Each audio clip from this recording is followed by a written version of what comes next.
about the place of theory, I suppose you might think here about this project in terms of virtual ethnography, because it was a case study in our large project. We had 5 case studies. This was a part of one.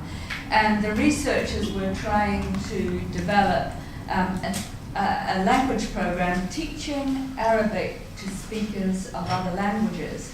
The researchers were based in Glasgow.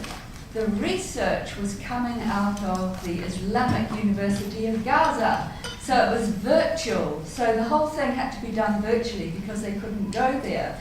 So here we have the researcher ecologies working, the researchers in Glasgow working with the researcher teacher educators in Gaza, trying to develop this program.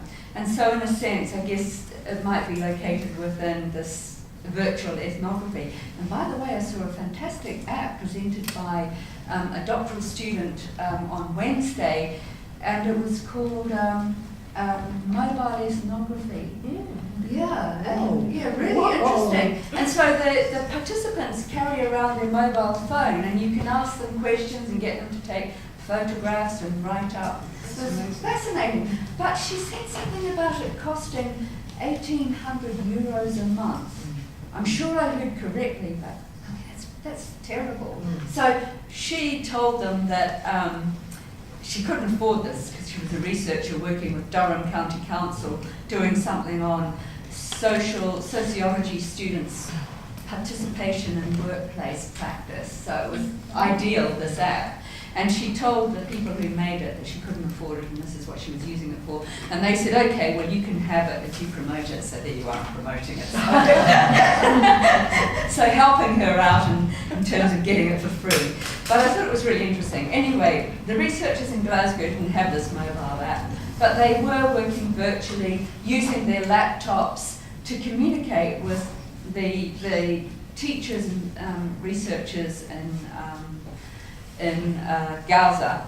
So in a sense it was multimodal because they were having, not only were they communicating in English, but also using different ways of trying to connect. Now the 4 researchers in Glasgow, one was a doctoral student, the others were postdocs, but none of them had English as their first language. One was Danish Arabic, the other 2 were Italian and the other was German. So they were using English, communicating with these teachers, one of whom had very little English, and Arabic was their, I don't know, do you say first language? I'm not sure about these terms, but anyway, so it was. And so they had to negotiate the spaces. So where would they carry out this research and how could they do it? And so sometimes they wanted to try and think of ways that they could deconstruct this difficult modality, I suppose. So in some senses they were sometimes in offices and in classrooms because that's the only places they had available to them. And then they had to go to Katja's home, the German researcher, and they did some of the contact there, and they actually made a film to talk about who they were, to send to the researchers in Gaza to try and open up the dialogue a bit more in the spaces and to connect. Mona's bedroom, one of the participants in Gaza, she couldn't always get to the university because it took an hour within Gaza to go from one place to the next. And so she was Skyping in from her bedroom. And then sometimes they used our colleague in Gaza, his office, the professor, they used his office. He removed himself from the office so that they could do it. So all these different spaces where the research was located. The other thing was the positioning of the researchers and the teachers, the researcher teachers, the co-producers of the knowledge. So this whole idea of researcher, teacher, participant was collapsed as they co-constructed the research together. And in a sense, they were all in a position of becoming because these roles were being found and discovered and felt as the research evolved. So the idea of reciprocity, reflexivity, and intersubjectivity as they're all interacting with one another. And so the researchers in Glasgow talked about the multilingual aspect of the research, but they also talked about trust as being a language. Isn't that a wonderful metaphor, that you had to somehow develop this trust And how could you be qualified to do the research? So they even questioned whether they were qualified to achieve their research objectives. So it was crucial to build this trust between all of them as researchers, but also as teachers, because the researchers in Glasgow themselves were language teachers and had that experience. So rapport building was a key challenge for them, of sharing the power. So we've talked a lot about that already, that it's not researchers doing too, but working alongside and co-creating and co-producing. So they wanted to really be careful about not micromanaging, because did the participants in, or the researchers, the co-producers of the knowledge in Gaza somehow feel that they were receiving the methodologies for teaching language?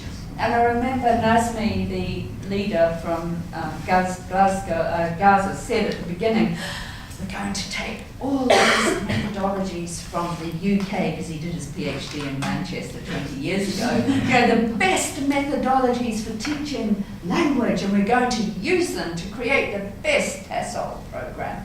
And my postdoc Mariam and I said to him that Nazmi, the methodologies developed in the UK may not be appropriate for your teachers there. So that was a big thing, that he realised that actually no, that may not be the right way. So this rapport building of developing a patience and a resilience and even being motivated to keep the research going, it was really quite challenging for the researchers in realising the project and making it successful. And so the modes of communication, multilingual and multimodal. Sometimes the two Italian researchers were using Italian to demonstrate how language could be taught. And sometimes Mariam, the Danish Egyptian who had Arabic, would just break into Arabic to explain something during the interactions. I saw it myself as we were Skyping with Gaza. So quite challenging in terms of the technologies and the spaces. So just to sum up all these challenges then, thinking about these different ecologies that the researchers were working within, and I think ecology is quite a useful term, and Van Leer talks about ecologies in the classroom and teaching languages. So how can we resist methods developed in the global north that may not be appropriate for producing ways of transmitting knowledge in the global south? And I suppose, thinking about your compatriot Sarah Connell in terms of Southern theory is interesting here, of challenging these traditional ways of going about things. So resisting the translation of methods. And the ethics around that. So what is the right way of going about the research? So for the researchers in Glasgow, they talked a lot about offerings and remaking. So offering something and remaking it for the context, rather than, we're giving you this. And then this ethics of quality and plenty, that, it's not a deficit approach, but in bringing your different experience and knowledge to this site, it's an ethics of plenty. And I think that's really a nice way of thinking about research. So it's capabilities, coming back to Nussbaum and the capabilities approach of what do you bring as a researcher, and what do the artifacts you're working with and the people you're working with, where's the humaneness in the research, and what does each contribute? And of course the multilinguality was an important